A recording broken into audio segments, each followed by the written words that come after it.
Jai Om Vishnupad Paramahamsa Parivajagacharya Bhakti Vedanta Swami Srila Prabhupada Ki Anantakoti Vaishnavrinda Ki Gaur Premanandi.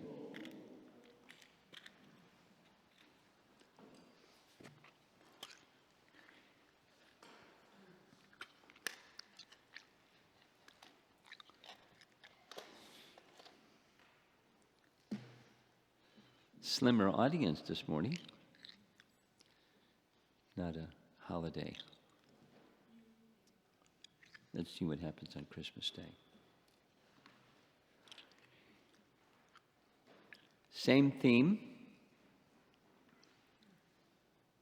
Following the footsteps of our great acharyas and the personalities of Srimad Bhagavatam to help us connect with Krishna.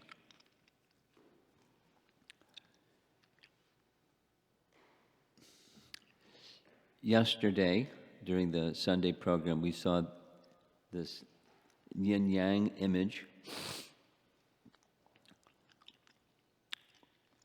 It connects with Bhagavad Gita's teaching, or the Vedic teaching, that there is a realm of the absolutes, the absolute truth has his abode, and there is this place. This is a reflection of that place. And this place is a place of duality. So, in this place of duality, there's the appearance of happiness and distress. And so the discussion this morning is similar to yesterday, how to go beyond. If you remember that nice paragraph, the sage of steady mind is one who is not elated when there's some sense of enjoying the objects of the senses that look nice, nor unhappy when there's the sense objects look unpleasant, but they're in a situation above that.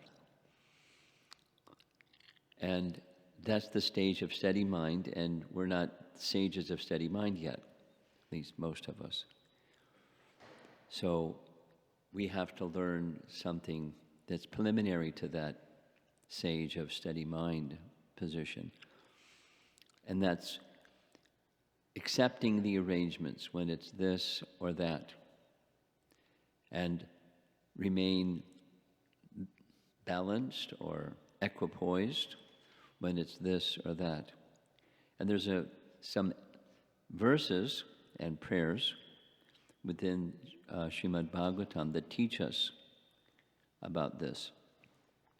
And we're going to start with Mother Suniti, the mother of Dhruva, after she hears what happened in the palace, because she's at a distant place. She's just totally neglected by the king. And so she doesn't even stay in the palace anymore. She's at a distant place. And when her son comes, crying, weeping, lips trembling in anger because of the harsh way that he has been dealt with, and the neglect of his father, she's feeling negative emotion, but she's also in a different mood. She's in the mood of comforting her son, but passing on what she has to her son, to go beyond that negative emotion. And one of the higher teachings or virtues that she has and she's attempting to pass on to her son is this one. Mamangalam tata pareshu mangstha. So this amangalam. My dear son, don't wish for anything inauspicious for others. Anyone who utilizes, anyone who inflicts pains upon others suffers himself from that pain. Now there's two meanings to this we're going to explore. This amangalam is translated in different ways. Mangala we know, auspicious, and amangalam is inauspicious. So don't wish anything inauspicious for others.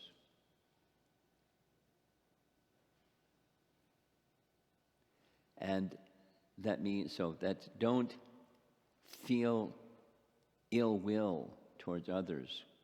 Don't wish she's going to get hers, or I'm going to make sure she gets hers, or anything like that.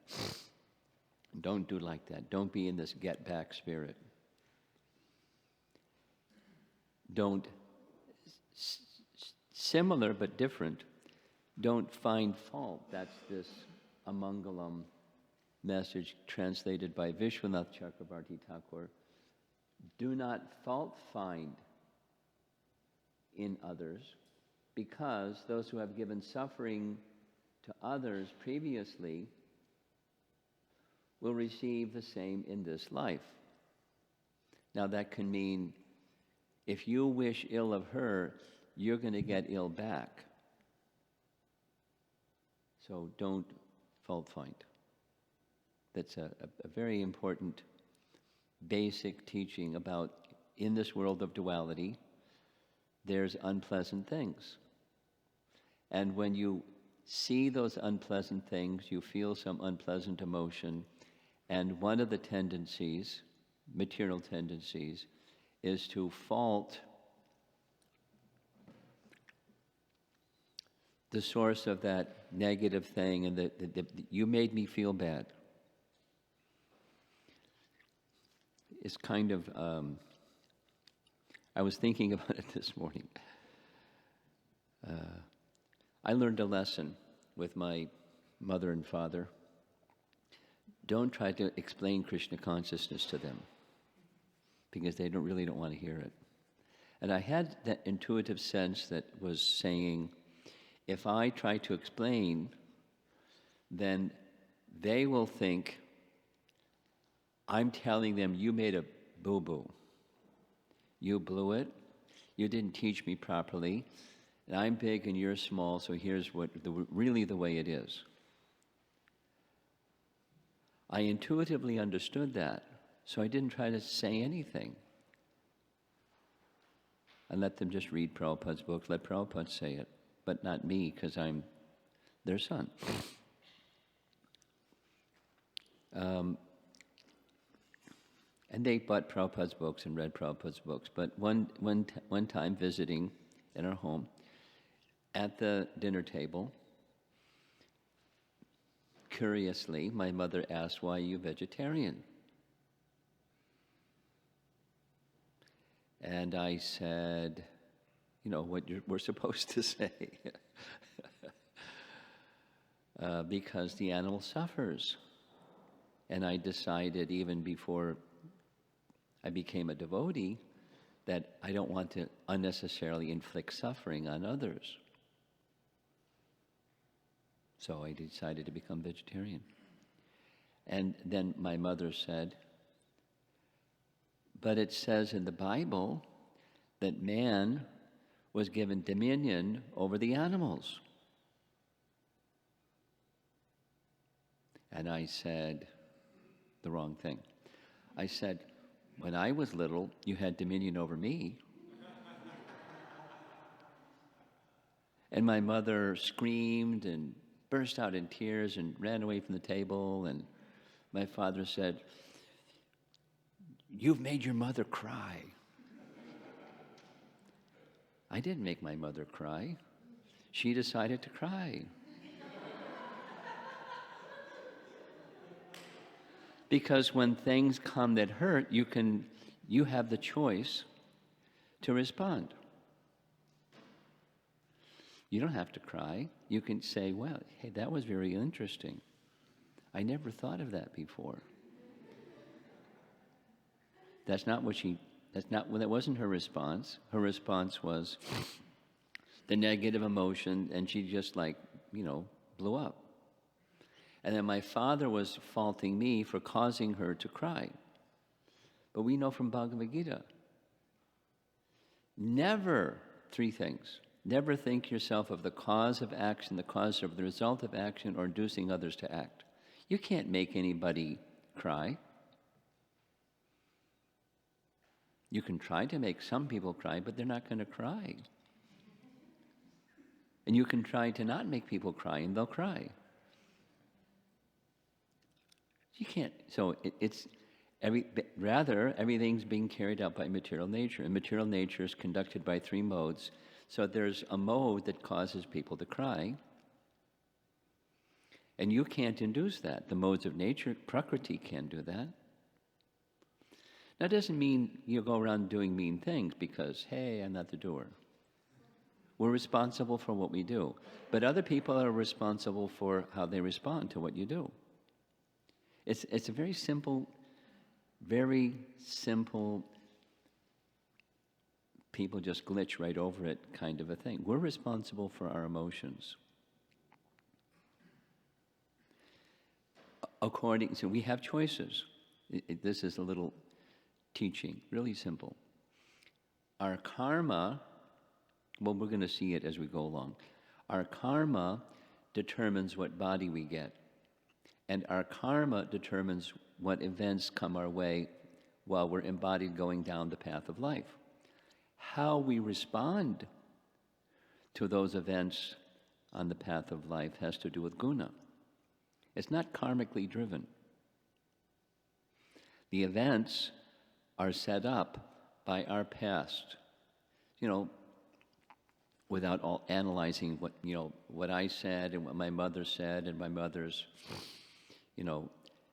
thinking it's just okay. Man has dominion over animals, carve them up. That's not what dominion means. Dominion means you protect. That's what dominion means. Uh-oh.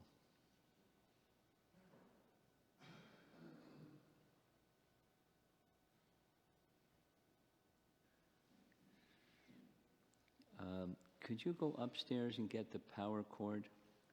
No. Shravan, power cord for the computer.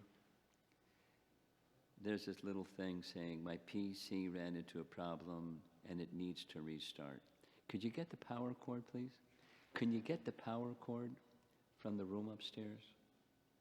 Thanks.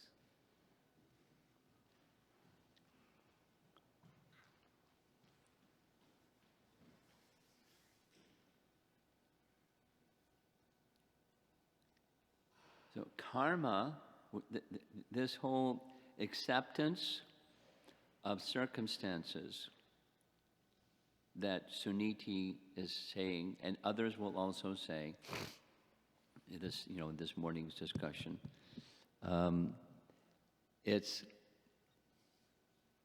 we're responsible. We're responsible for the event, and we're also responsible for how we respond to the event. Yes? Sada sad yoni janmasu, Bhagavad Gita language. And that sad asad, or good fortune, ill fortune, what's the root of that good fortune, ill fortune? It's the free will choices that we make. And the free will choices that we make play out in the form of action.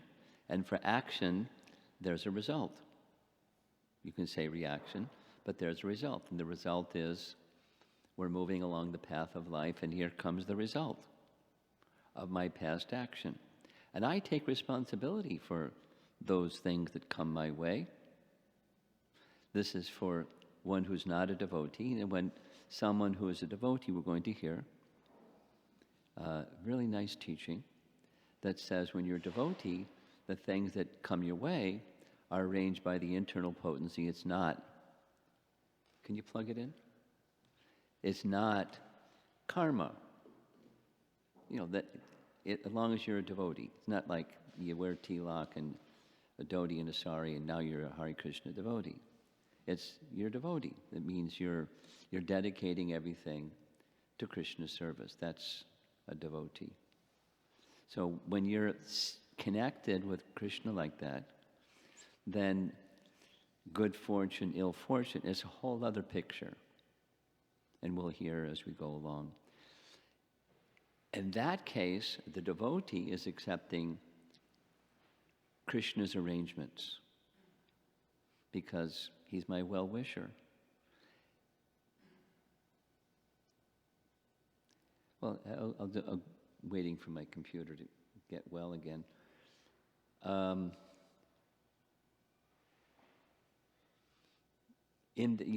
of our favorite verses, Tate nukampam susamikshimano, this verse that's spoken by Brahma to Krishna in his prayers, Canto 10, Chapter 14.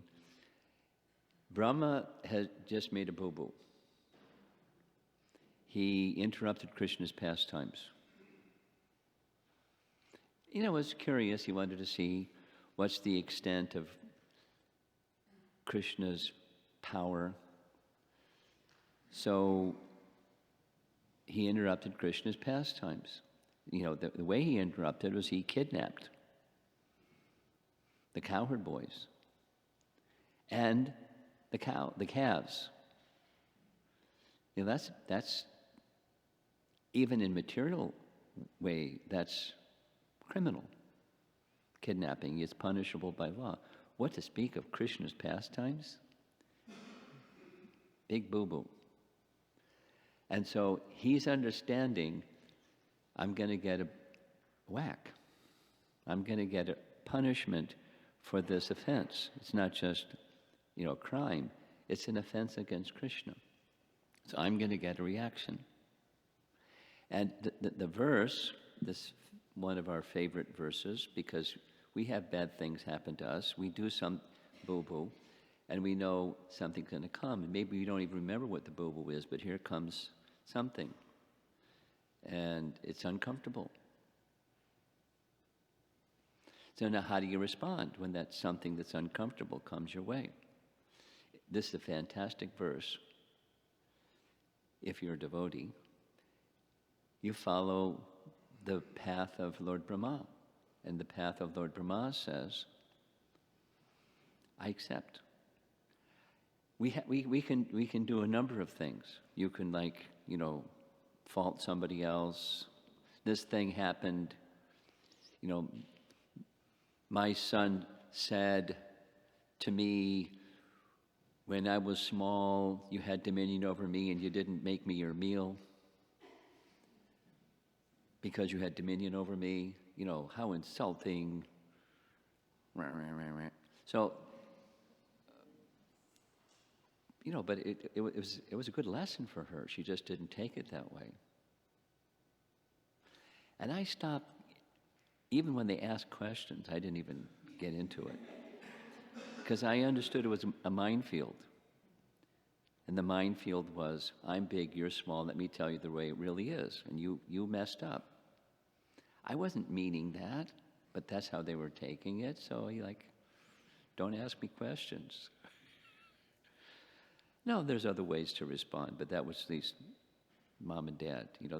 They were happy that I'm happy, and that was enough. Don't ask me any questions. I don't try to explain anything. You can read Prabhupada's books. If you have some questions, you can ask me. No, it's not, that's the standard. Different parents are different. My parents were my parents, and that was the plan that I went with.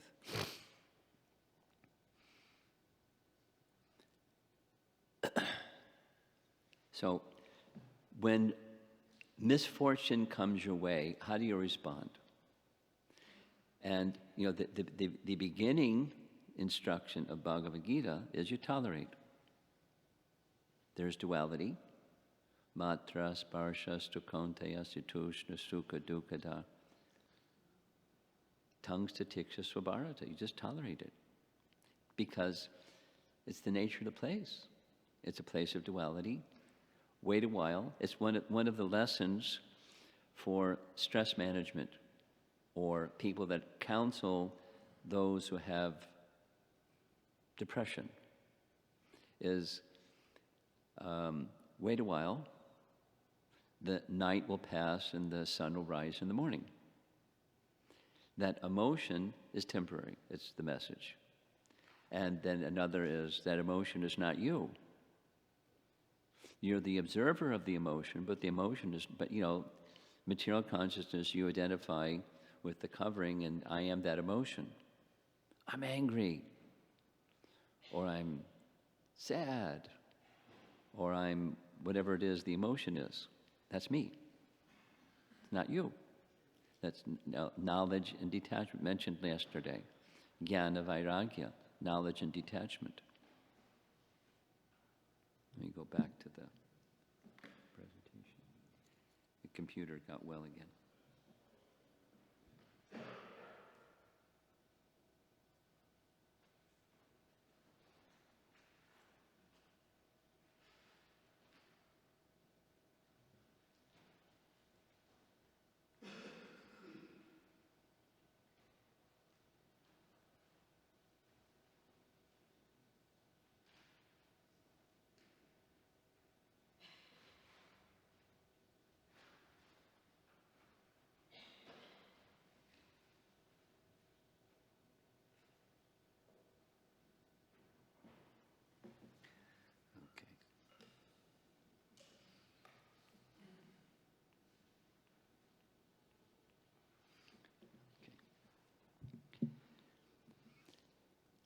If we find fault in others, it's a double-edged sword.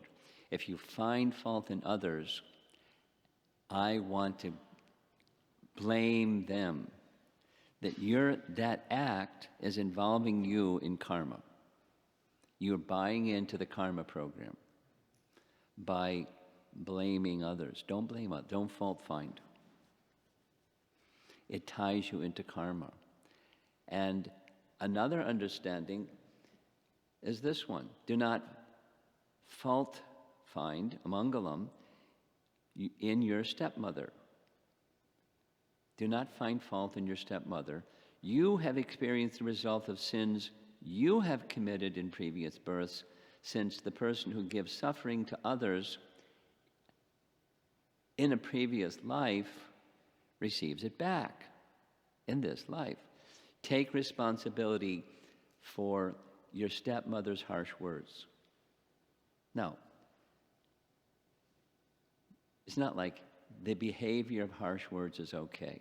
That's not what it means.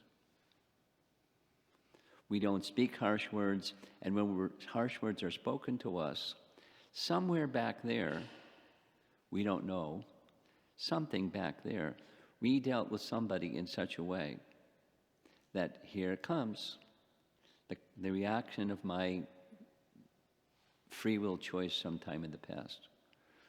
Now, here comes the experience. Now, how are you going to respond? A do not is don't ill wish and don't fault find, because what you're doing by doing that is you're just connecting yourself to the karma machine. And it's just perpetuating and rolling on and rolling on and rolling on. Doesn't mean you have to like the behavior. Doesn't mean you don't have to have some feelings of hurt. The emotion is there. Now what are you going to do with that emotion? And what are you going to do about the behavior? Yeah, most people, well, they're different responses. Say something mean back. Or feel worthless. And I'm really crummy and bummy, and I get this all the time. Sadness, depression. Go into that zone. That's another option that some people do, depending upon their guna.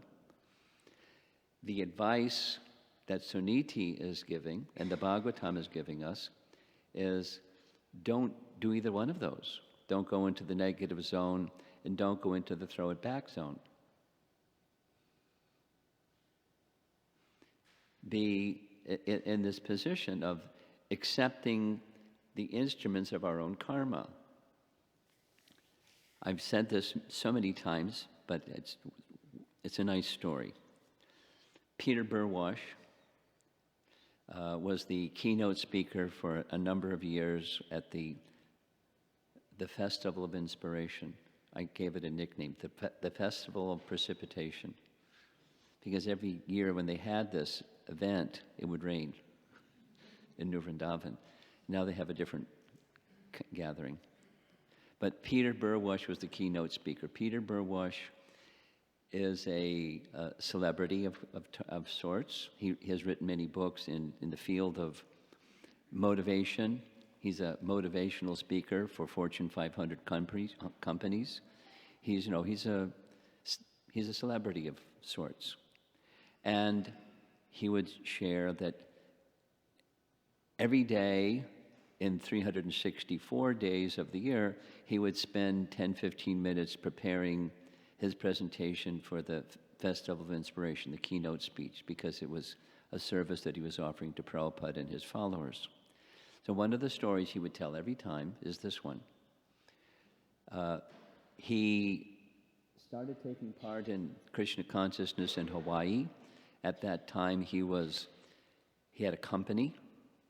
He was a trainer of tennis coaches who trained people in tennis. So he was earning money at a time when many of us kind of just like dropped out of college and we weren't earning money. We could have continued on and earned money, but we were doing what we were doing, just serving Prabhupada, living in the temple as brahmacharis and brahmacharis doing the Hare Krishna thing. And Peter had a business, so he had money, and so he gave money. He gave $500 to the temple president, and some days after he gave the $500, the president went away and took the $500. And when Peter found that out, he was upset. He had some negative emotion. And then sometime later, Prabhupada came to visit because he had this relationship with Prabhupada. And if those of you that have been to Hawaii, just picture in your mind the Prabhupada's quarters. It's really a nice place without some long story. So he shared with Prabhupada what happened. And then what Prabhupada's response was, that's not very good.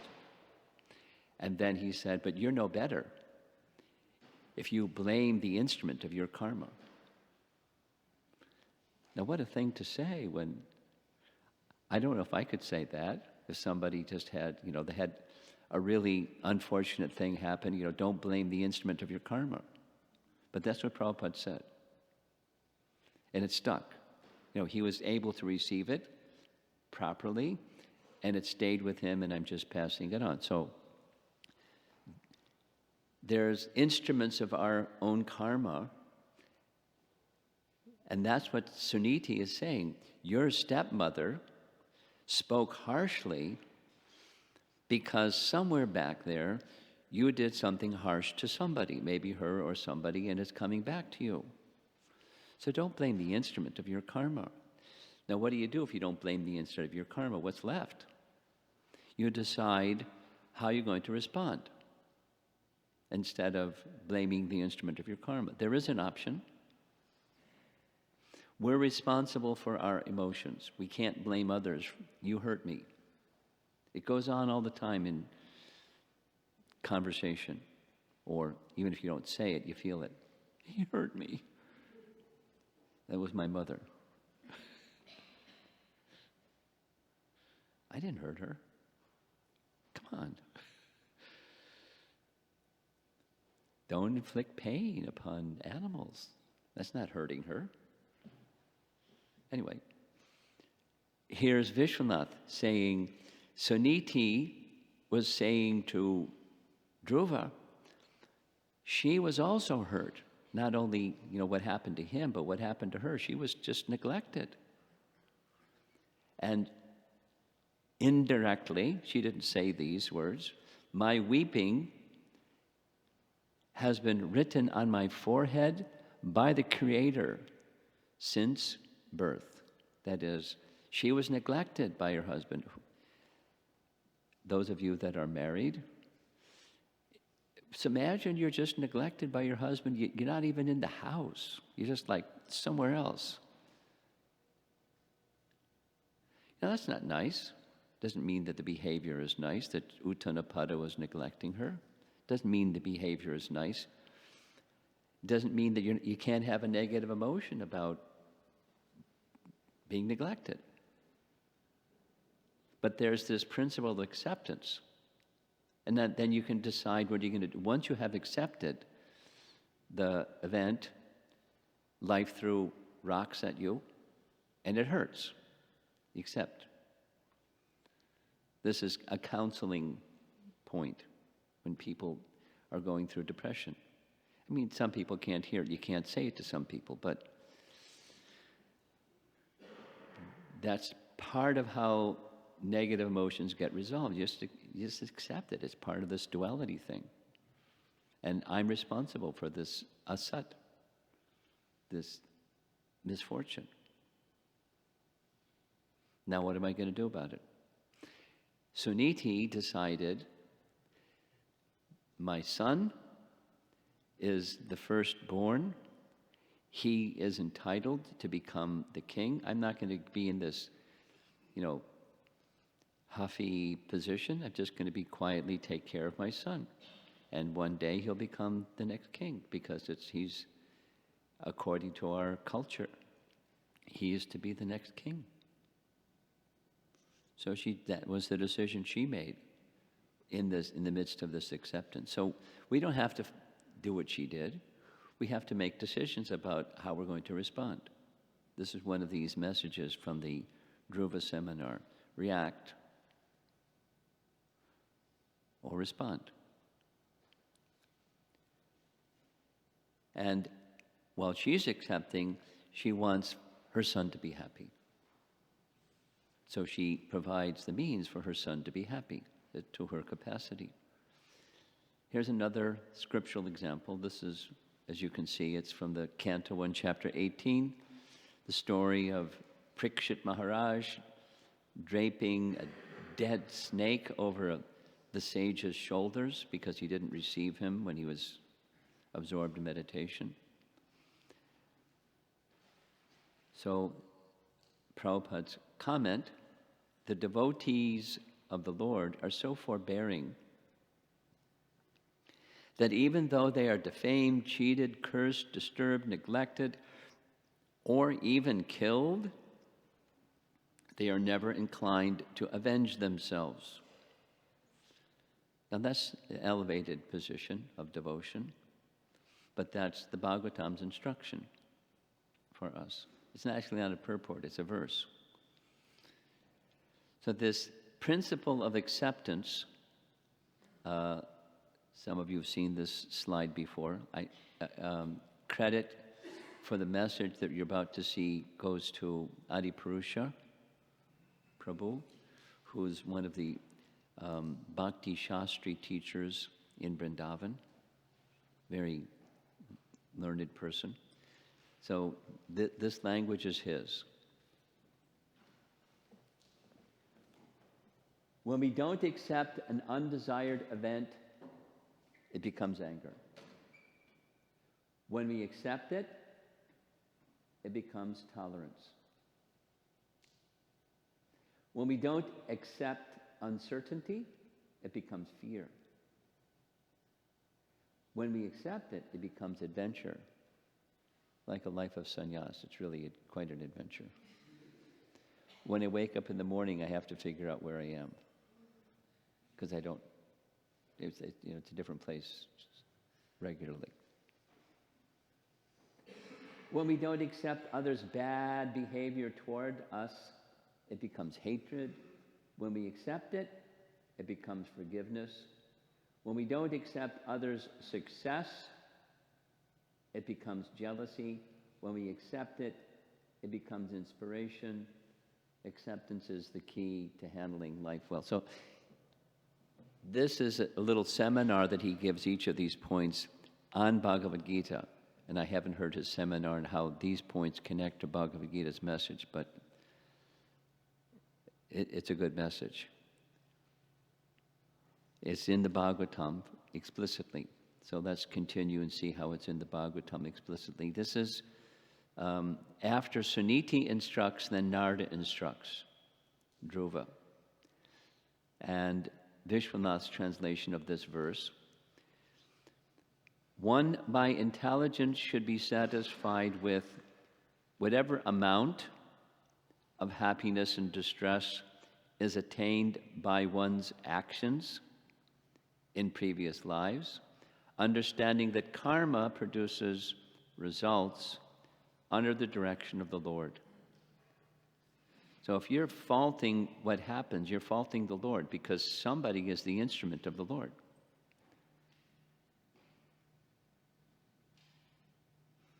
You know, like my father why are you making your mother cry?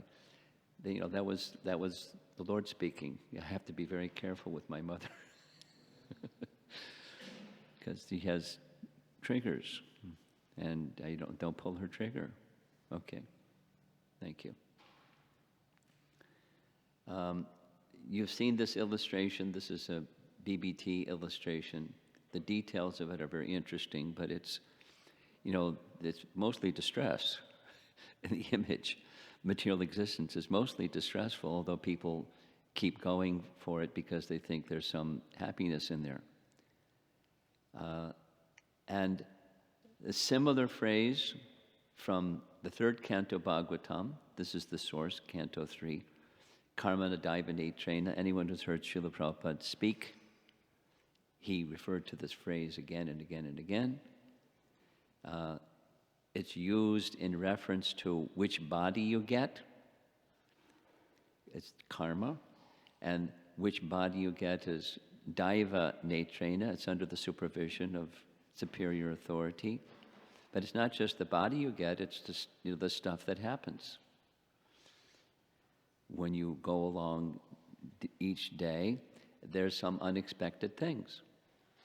You have a plan, and sure enough, it doesn't always work according to plan. And it can be good fortune, ill fortune, and here it comes.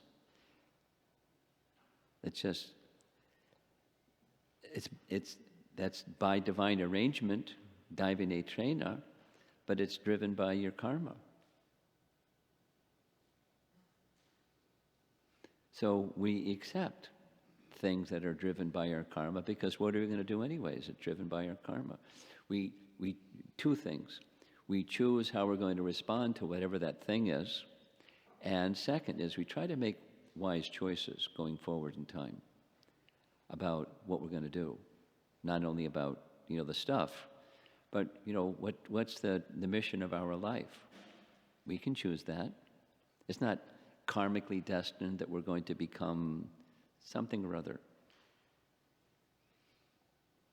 And even if it's karmically, let's say someone is destined to be poor, or someone is destined to be rich, using that as a common example. Strive and strive and strive. If you're destined to be poor, you're going to be poor. Strive and strive and strive.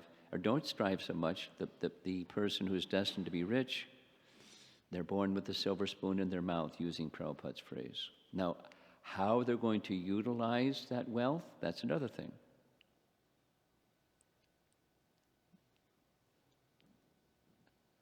One of the things Prabhupada would say, a fool and his money are soon parted.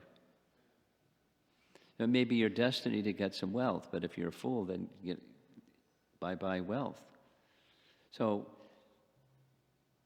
there's guna and there's karma. It's not destined you're going to get wealth and then you're going to fritter it away, or the other way around. We make wise free will choices going forward in time under the guidance of Scripture and Guru, and respond in a way that to whatever is coming your way, good fortune, ill fortune, in a manner of Krishna consciousness. Here's again Vishwanath glossing the same verse. The process, that's this good fortune, ill fortune, of the Supreme Personality of Godhead is very wonderful.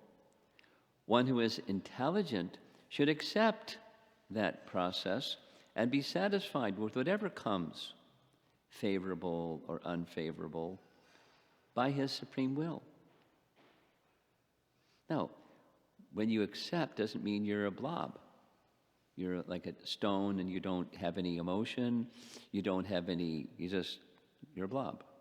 That's not what it means. You make choices, emotional and action, both.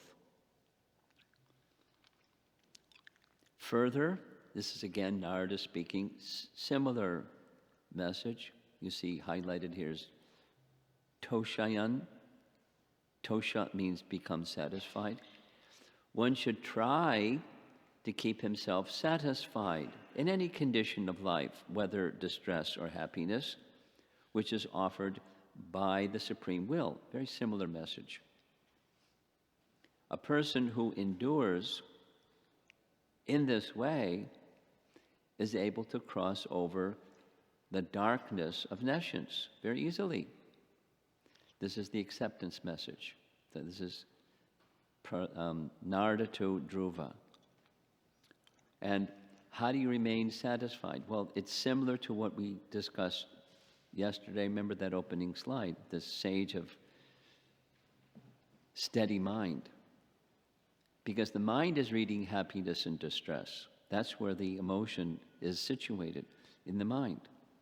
It's neither happiness nor distress. It's just read that way.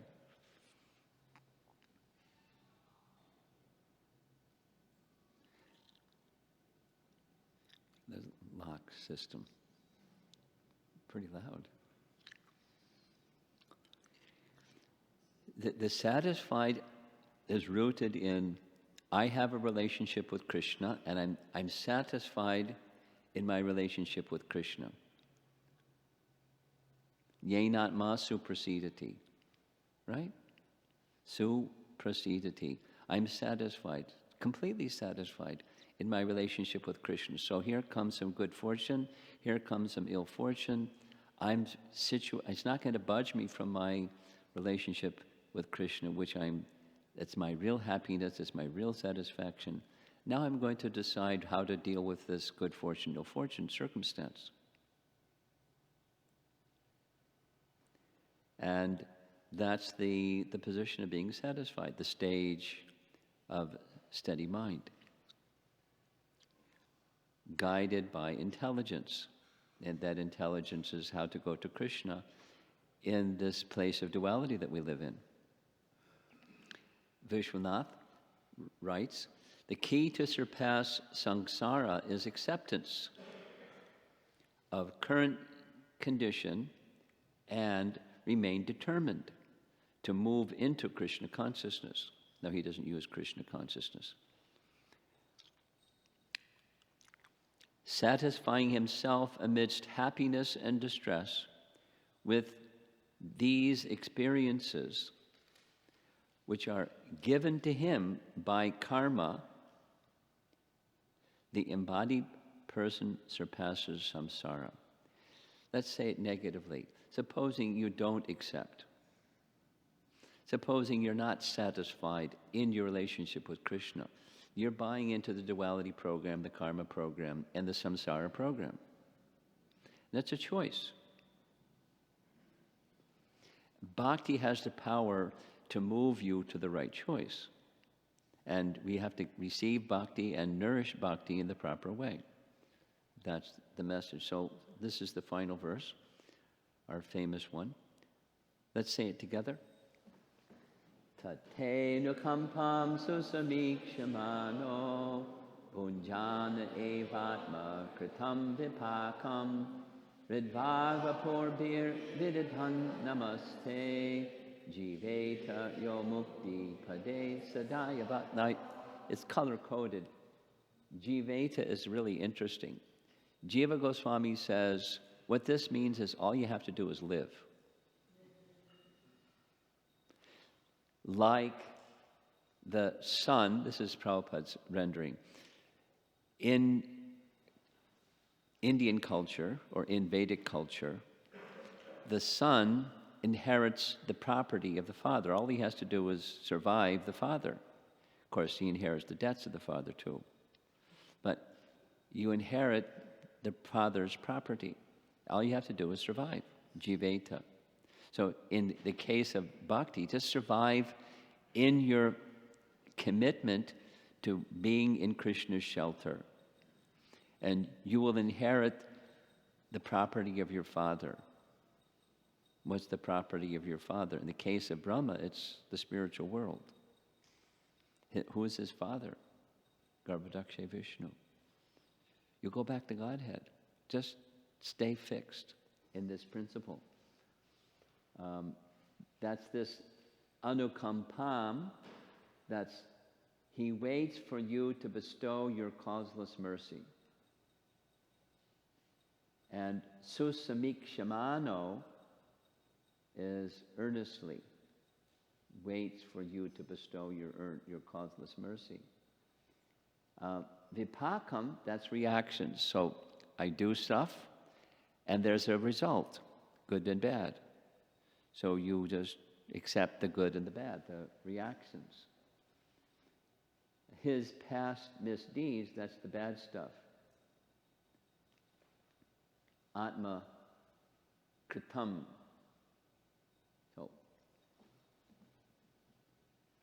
my dear Lord, Brahma to Krishna, one who earnestly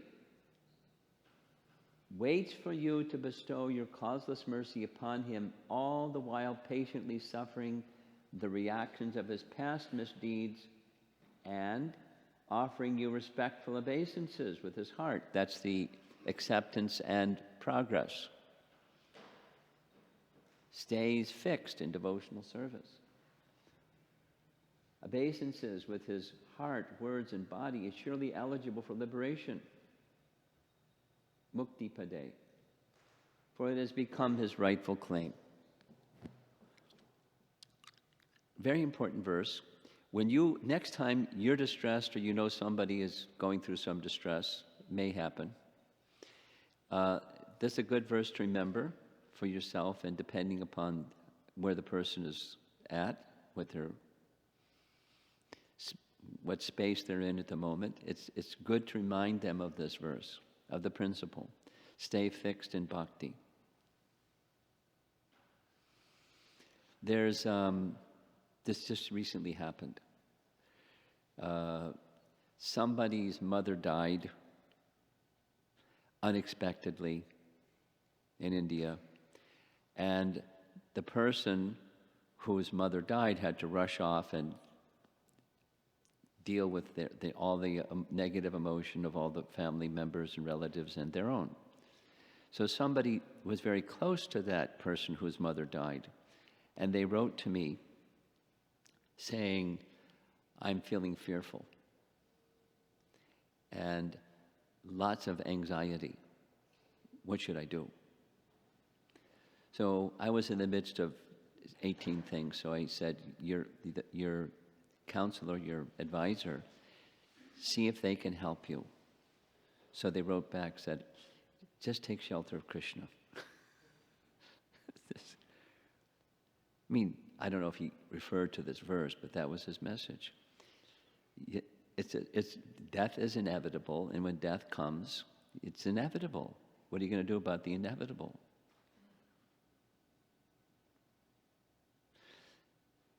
But don't budge an inch. That's how Prabhupada spoke about this verse.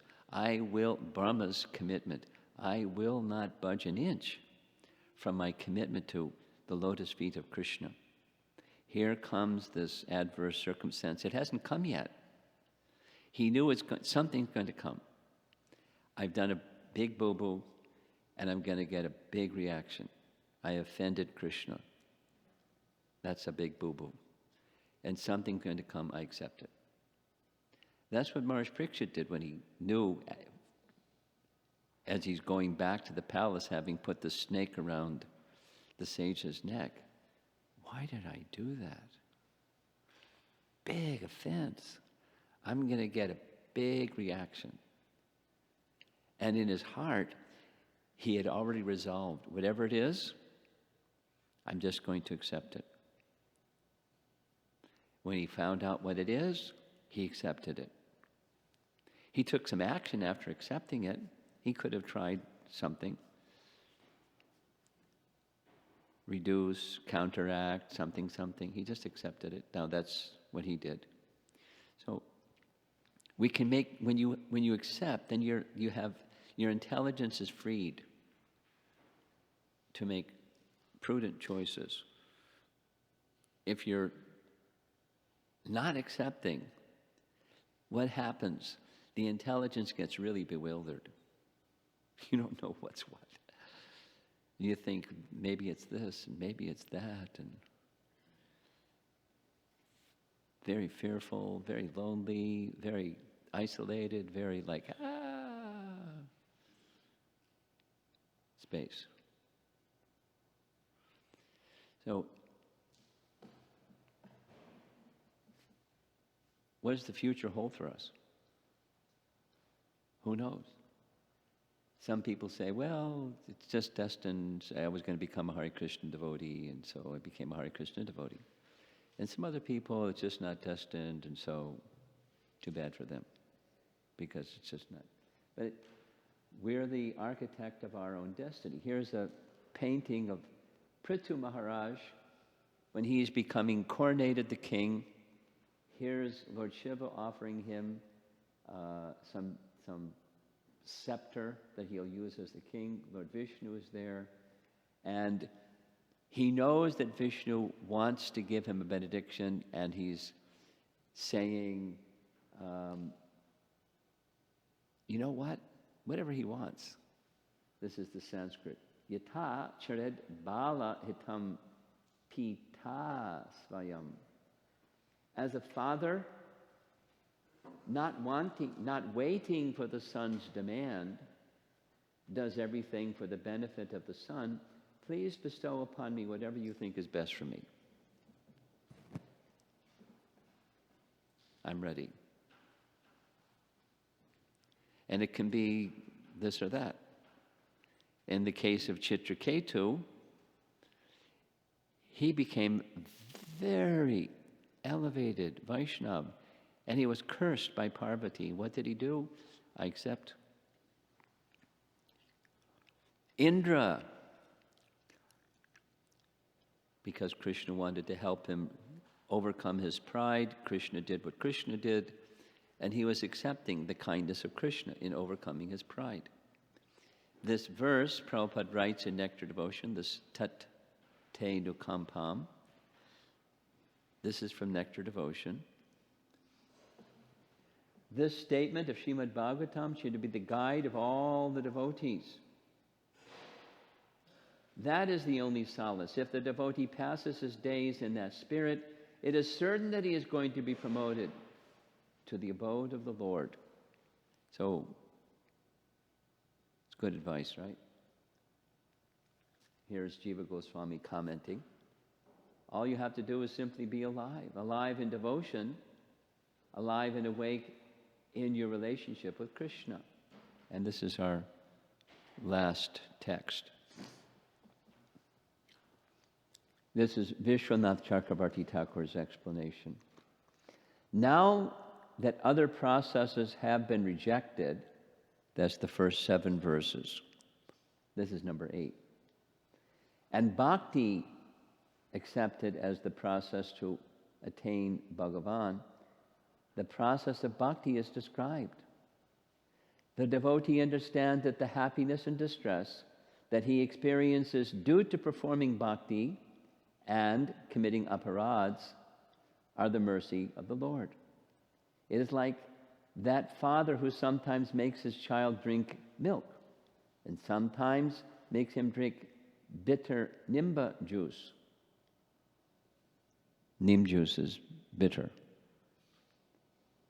And sometimes embraces and kisses him and sometimes beats him.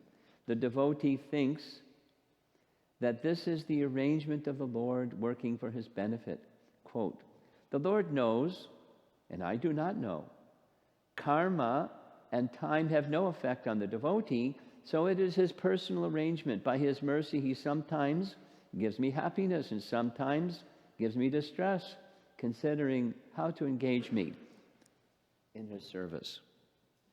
Now that's a high position, but that's part of acceptance, is to come to that high position. And when that acceptance is there, then there's real peace. And without it, there's no peaceful situation. It's very unstable. Okay, so that's the morning message. See if there's any comments or thoughts on all of this. Yeah. Right in the front. Thank you. Hare Krishna Maharaj. Maharaj, sometimes we hear that if someone is not progressing in devotional service, if someone is stagnant, it means like he goes down. Like if someone is not progressing in devotional service, Yes. and someone is stagnant, so sometimes seniors say Yes. that it goes down. Yes. So what I understood, or maybe I understood it wrongly, so what Jiva Goswami says, you just have to be alive in devotional service. So Well, alive in devotional service means alive in devotional service, not just you're surviving, you're still breathing, and your heart's still beating.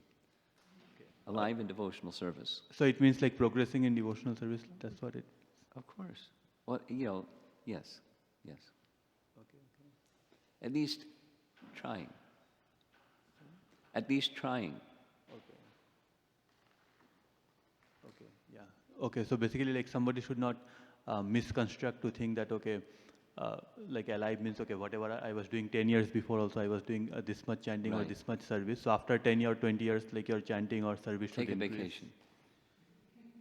Complacency, not that. Thank you. Okay?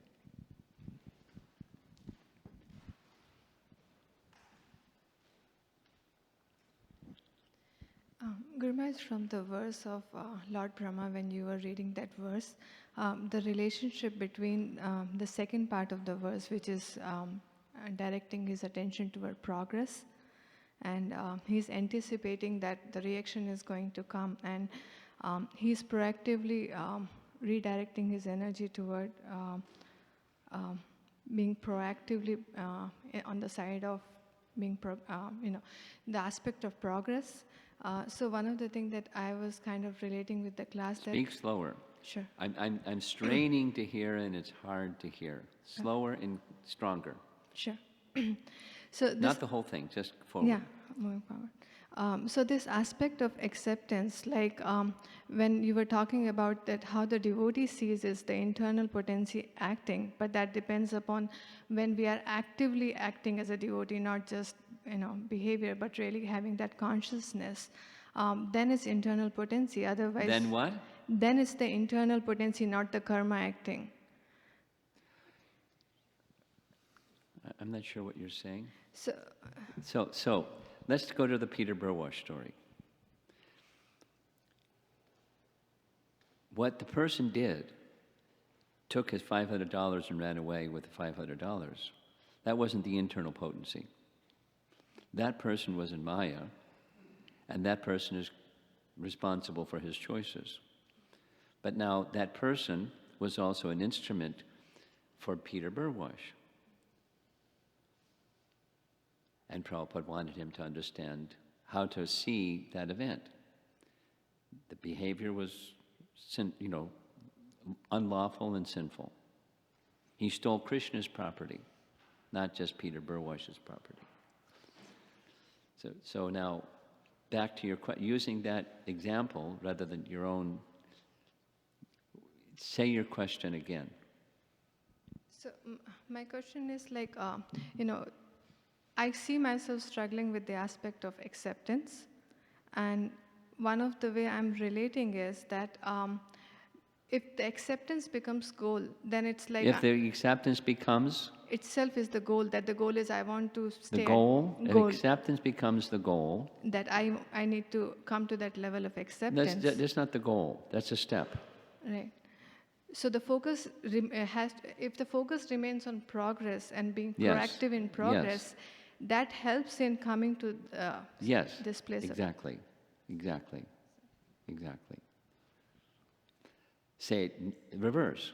If I don't accept, my sense of the goal is going to be obscured. I'm going to have another goal instead of the goal. And I'm involved in karma. I'll be involving myself in action, reaction. Yes, confirming with your statement. So behind you. Hare Krishna Maharaj. My question is, so there is this scene, right? Suruchi insulting Dhruva in front of his father. What? Suruchi Suruchi, the nasty one. Yeah. insulting Dhruva in front of his father. Yes. Okay. So I've seen something recently. Speak slowly. People don't have. Be kind to me. Okay. Sorry, Maharaj. I have seen something recently where a father is chastising his wife in front of his son. That's what. Okay. This is the wife offending the son in front of the father. Right, right. But this sometimes it's the father offending the son in front of the wife. No, this is father insulting the wife Insulting the wife in front of the son, right, to pamper him. Okay. Well, that's a different scenario. So from a child point of view, I know child is just whining at that time, in that situation, but there is no need for the father to insult the wife in front of the child. Of course right? not. So, so the situation that Suruchi was in, I mean, of course, it's her choice to insult Dhruva. It's on purpose. Definitely, it's a bad thing. But what can the father do? How can he? What could have he done? What are the options for Uttanapada when that thing happened? Right. I'm trying to understand from a parent to understand the needs of a child. Yeah. Sometimes I do see myself not supporting my own children. Sometimes because You're in your own autobiography. sometimes. Yeah, sometimes. So Uddhan, what could he have done correctly? What could he have done? That's your question. Right. Well, we can make a brainstorm list, and there's probably 20 things he could have done. For a parent. You want to know when should we do a brainstorm session? Is that what you're looking for? Yeah, I'm trying to understand how to handle that situation from a parent. It's the same question, how to handle the situation. It depends. Because, depends on him, depends on the son, depends on Suruchi. What he said later is, I didn't even pat him once. That's an option. Just like invite the son on his lap and embrace him, even after Suruchi said what she said. That's an option. He doesn't have to say anything, just comfort his son and be accepting of his son. Now, he could say something also, or not, there's so many. He could say, Suruchi, this is not appropriate way to speak to your stepson. He's a nice boy, and whatever else he could have said. Suruchi, my son, all of us in our royal family, we are to take shelter of the personality God. That part was nice. But your son is on my lap, and the elder son is Dhruva, and I'm going to place him on my lap. He doesn't have to take birth from your womb in order to sit on my lap. That wasn't nice. So please apologize. It depends. There's so many things he could have said and done. Thank you, Maharaj.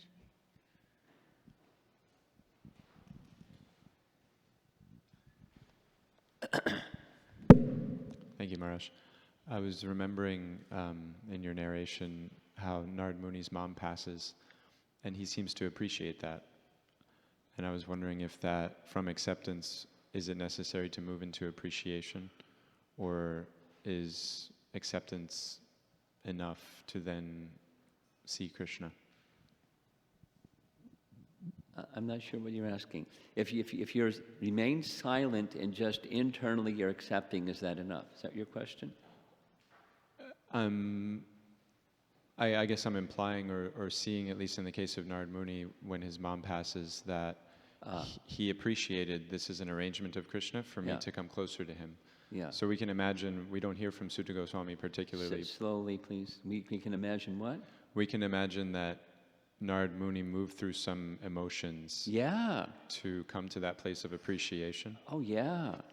And is that level necessary? Because the verse Tatena Kampam implies acceptance Yeah. is sufficient, we can say. But acceptance, I learned a lot, and I'll share some of what I learned from the Dhruva story. There's like 6 different negative emotions that his mother experiences when she hears and she sees her son. So it's not that we're not supposed to contact negative emotion. That's not a rule. Acceptance doesn't mean don't have any negative emotions enter your mind. It's how you respond to them. When somebody does something, no, it may be you don't. Here's a little Prabhupada story. This is Hari Sori. The devotees were riding in a car, and they were going on that Delhi-Agra road. And you know how it is in India. There was an accident, and no one did anything about the accident. There was a car all mangled. There was another car that hit the mangled car, and there was the body of the driver of the mangled car stretched out on the pavement with, limbs disconnected with other parts of their body. And the devotees were going, oh no. Ugh. And Prabhupada was just chanting. He was detached. Now, does that mean he didn't have any negative emotion about the pain that man went through? Who can say? I don't want to predicate the mind of our founder Acharya. But he wasn't caught in that negative emotion, like, But at other times, he would exhibit, like we saw yesterday, I cry, seeing the suffering that people go through unnecessarily. So, but such a person, like in this case, Narada when he was a little boy, we don't know, because it doesn't say. When we can imagine, he's a little boy, he's attached to his mother, there's no mention at all of his father, that's his only shelter. There was some negative emotion, we can imagine. But that's not described, it's just, he accepted this as a providential arrangement and moved on.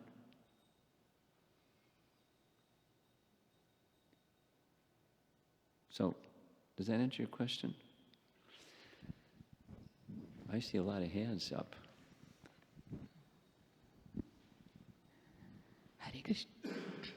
Hare Krishna, Guru Maharaj. In your sharing of the interaction with your mother, Saying what? in your sharing of your interaction with your mom, Yeah. I'm trying to understand from the other person's perspective. I understand from the mom, it's her choice to cry. She could have chose not to cry and respond in a different way. But from the other person, I'm not saying My father.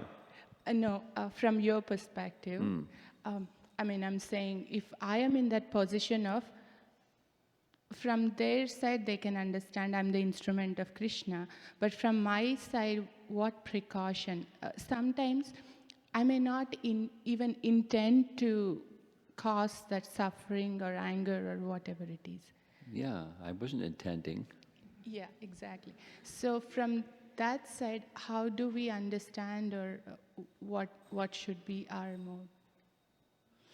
If I could hit a replay button, what would I do knowing that my mother might cry? Is that what you're asking? Or for the future?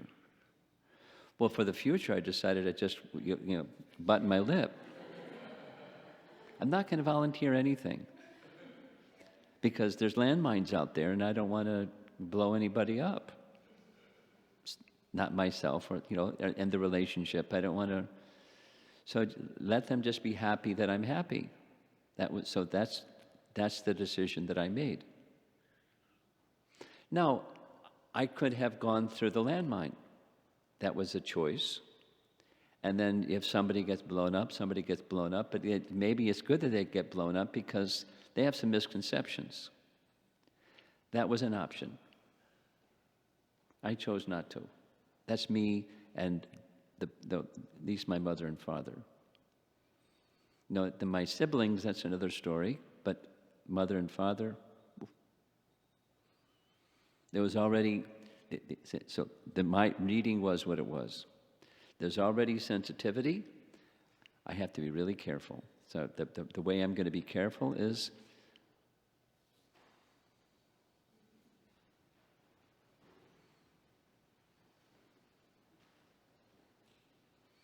and sometimes that's a proper response.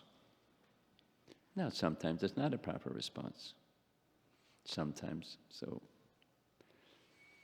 again, we're individuals and Super Soul is guiding us in certain ways, and we have our own filters, hearing Super Soul signal, and we sometimes don't get the signal right, and we mess up in another way.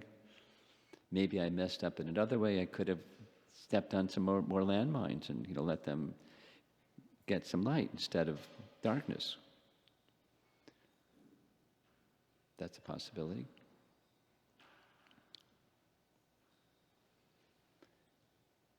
In the back, behind you. Hare Krishna, Guru Maharaj.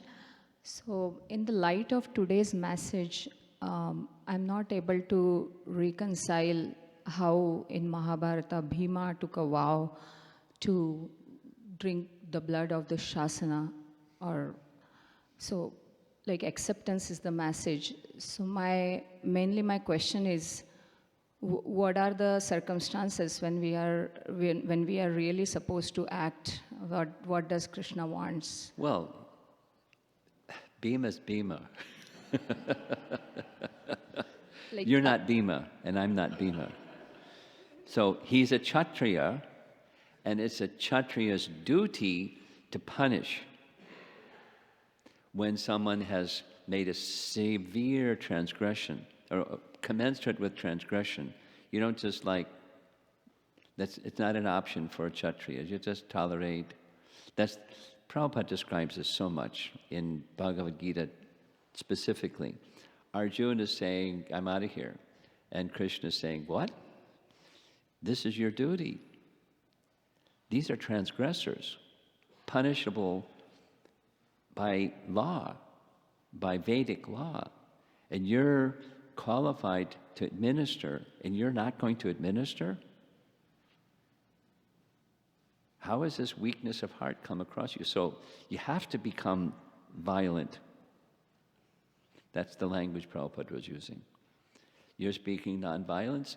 It's your duty when there's transgressors, commensurate with the transgression, to use strength. That's your duty.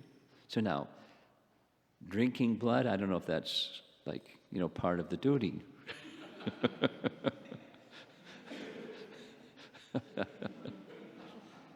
That's Bhima. He's an intense. You want to add to this? Okay, but we've got Hemangi waiting in the wings. So come over here with just on this one point, and then Hemangi, and then we're going to end. I wanted to run this by you, Maharaj. Ujjval Prabhu and I were discussing that, as in the case of Bhagavad Gita and Battle of Kurukshetra, yeah, Krishna is explaining they're all going to die anyway. Yeah. And so asking Arjuna to fight is asking him to relate to their death from a place where he'll be able to process it in a Krishna conscious way. Yeah. Yeah. And if he wasn't on the battlefield, then later on the emotions related to all that happened anyway would be difficult for him to go through. Yeah. Whereas on the battlefield, he's able to accept and come to peace, Yeah. because that's his nature. Another way of saying the same thing. It's saying the same thing in another way, which is, Arjun, supposing you have your way and you leave the battlefield and you know what these fellows have done, you'll be sitting in a cave thinking, that rascal, Duryodhana. You're a Kshatriya. It's going to be there. So now, how do you deploy that emotion? You have to deploy it according to theistic conduct. And I'm telling you, this is the theistic conduct. This is the plan. This is my plan. So then you connect that emotion to Krishna's plan. We may not know what Krishna's plan is. Usually we don't. But Arjuna had that facility. And at least, codes of conduct according to a theistic instruction. That's what we do as best as we can. Go ahead. So maybe then in this case, Bhima, had Dushasana been punished by the law of Krishna eventually for his transgression, if Bhima hadn't been the instrument of that, he would have lived his whole life in regret and been distracted. She's not questioning Bhima wanting to smash him. She's questioning Bhima wanting to drink his blood. Yes?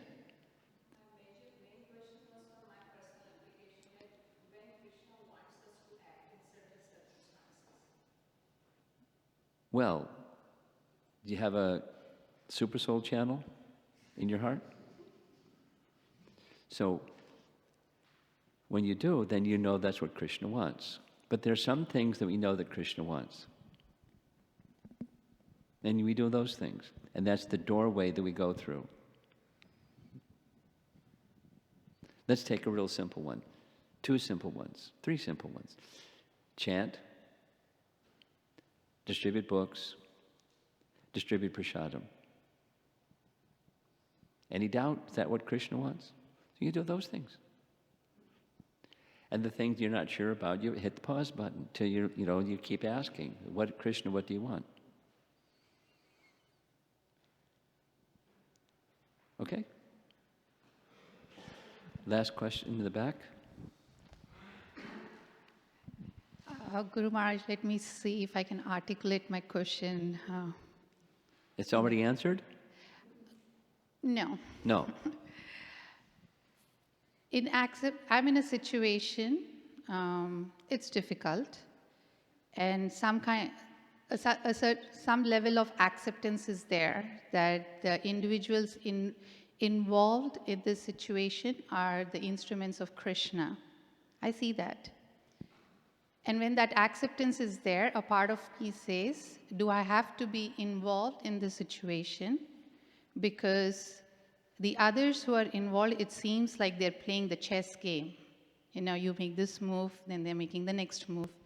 And I don't want to play the chess game. So my heart says, you don't need to engage. You step out and don't be part of this chess game. But then there is the other side where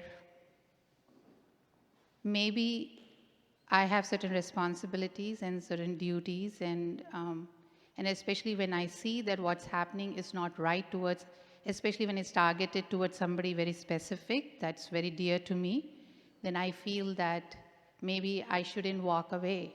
So there is this acceptance in one sense, and also seems like there is this struggle in accepting how to see that Krishna wants, not that Krishna wants me to play the chess game, but it seems like it. Because when I accept, I feel like, I want to walk away. I don't want to engage in this. I think I got your question.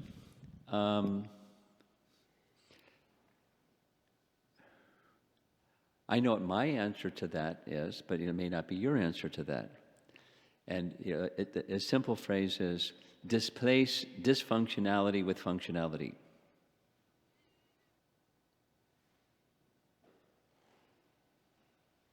That is, that which is, another way of, this is the Gandhi phrase, be that which you would like the world to be.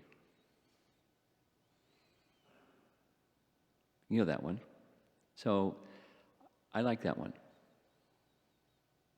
Now, as you're being that which you like the world to be, or striving towards functionality when there's dysfunctionality, what do you do about the dysfunctionality? Well, you don't have to take part in the chess game. You can observe it and go, gosh, they're playing a chess game. And it's going on, They're, in their view, they're serving Krishna by the chess game. That's how they know how to play, that's how they serve Krishna. Or, in other scenarios, that is, some persons are not exercising what they could be exercising, that is, authority to stop the chess game. They kind of like checked out. And they're handed over the authority to people that are involved in the chess game. They're abdicating instead of delegating. Because the delegating means someone has authority and they have to exercise authority in an appropriate manner. And they kind of like delegate it to the chess players. And it's going on. So then I don't want to play chess. I don't have to play chess. And the only other option is check out. I can work towards functionality.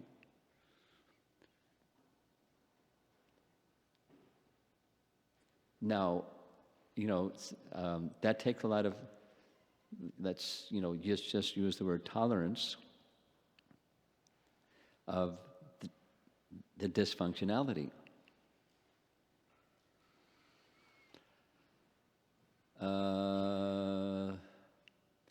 I could give some practical examples, but this isn't the right forum for the practical examples. And so another response is, in the end, truth prevails. Abide by the truth, and truth prevails over darkness. Light prevails over darkness. Just stay with the light. Stay with truth. Abide by truth. When there's dysfunctionality happening or the chess game happening, just abide by truth. And that's safe. That's one of the lessons of Ramayana. Of course, it's a different way of, but the word of my father, and I'm going to uphold the word of my father.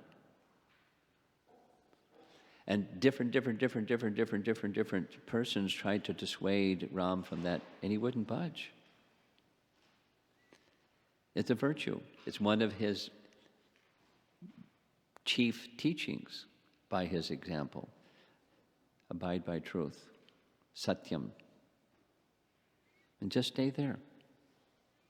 And you're protected from dysfunctionality.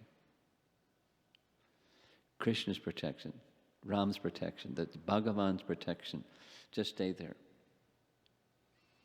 Now, you can say, I'm out of here.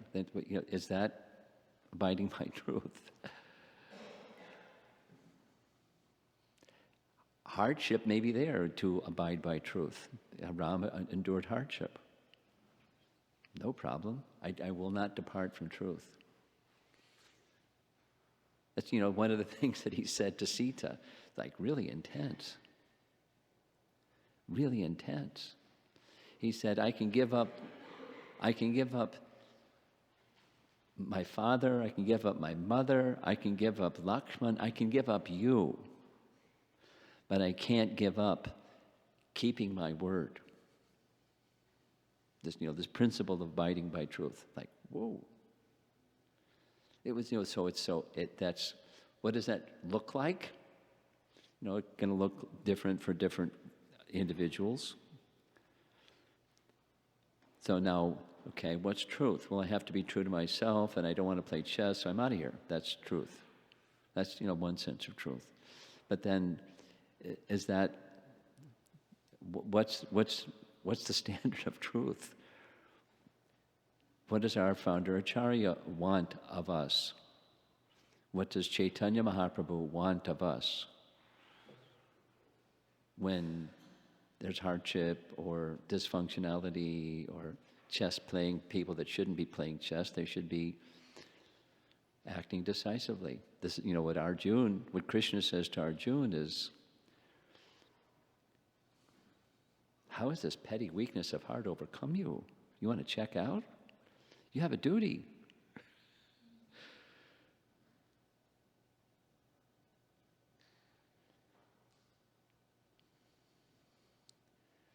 And his, I've been, somebody gave a gift, and it was a nice gift. That little Srila Prabhupada's lectures. So it starts with Bhagavad Gita chapter 1. And then it went on a glitch, so then it went back to Bhagavad Gita chapter 1. So I'm hearing it now for the third time because there were two glitches. And, I always had a hard time reading chapter 1 because there's all these names, and because that was in the information zone. But what Prabhupada excavates out of that chapter 1 and then chapter 2 is, the scene of setting it up so that Krishna will speak Bhagavad Gita. And it's Arjuna getting it wrong when he was thinking he was right. And Krishna admonishes him.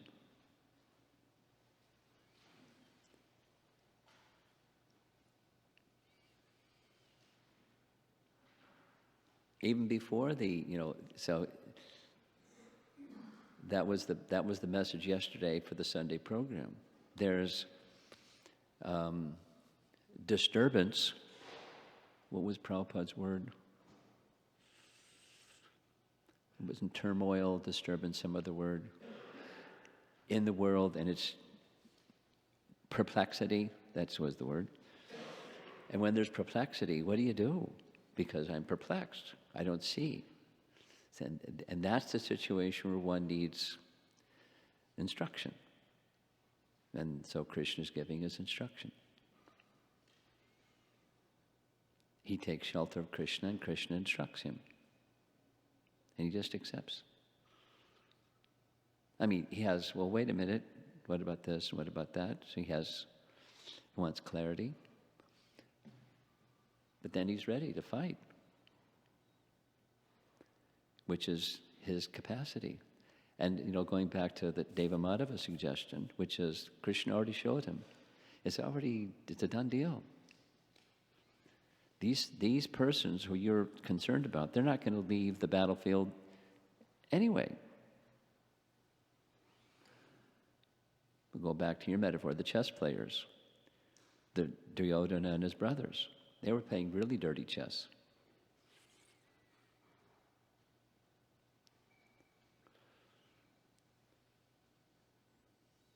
Okay.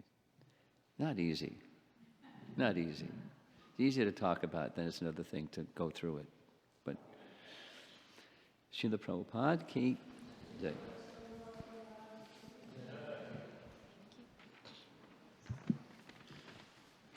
Hare Krishna. I just wanted to announce the rest of today's schedule. At 10 o'clock, we have a youth session in a top secret location. And then we have, at that time, at 10 o'clock, it's a break for the adults, but we do have service, loads of service if you're interested, and you can come see me and I can set you up with some nice service. You can meet some local devotees. You can get some tasty Rajbhog Prasadam before the rest of the devotees do. Nice things like that. There's lots of perks to the service. And then at 12 o'clock, we will all meet downstairs for service hour, and then lunch. And at lunch, I can tell you the rest of the schedule.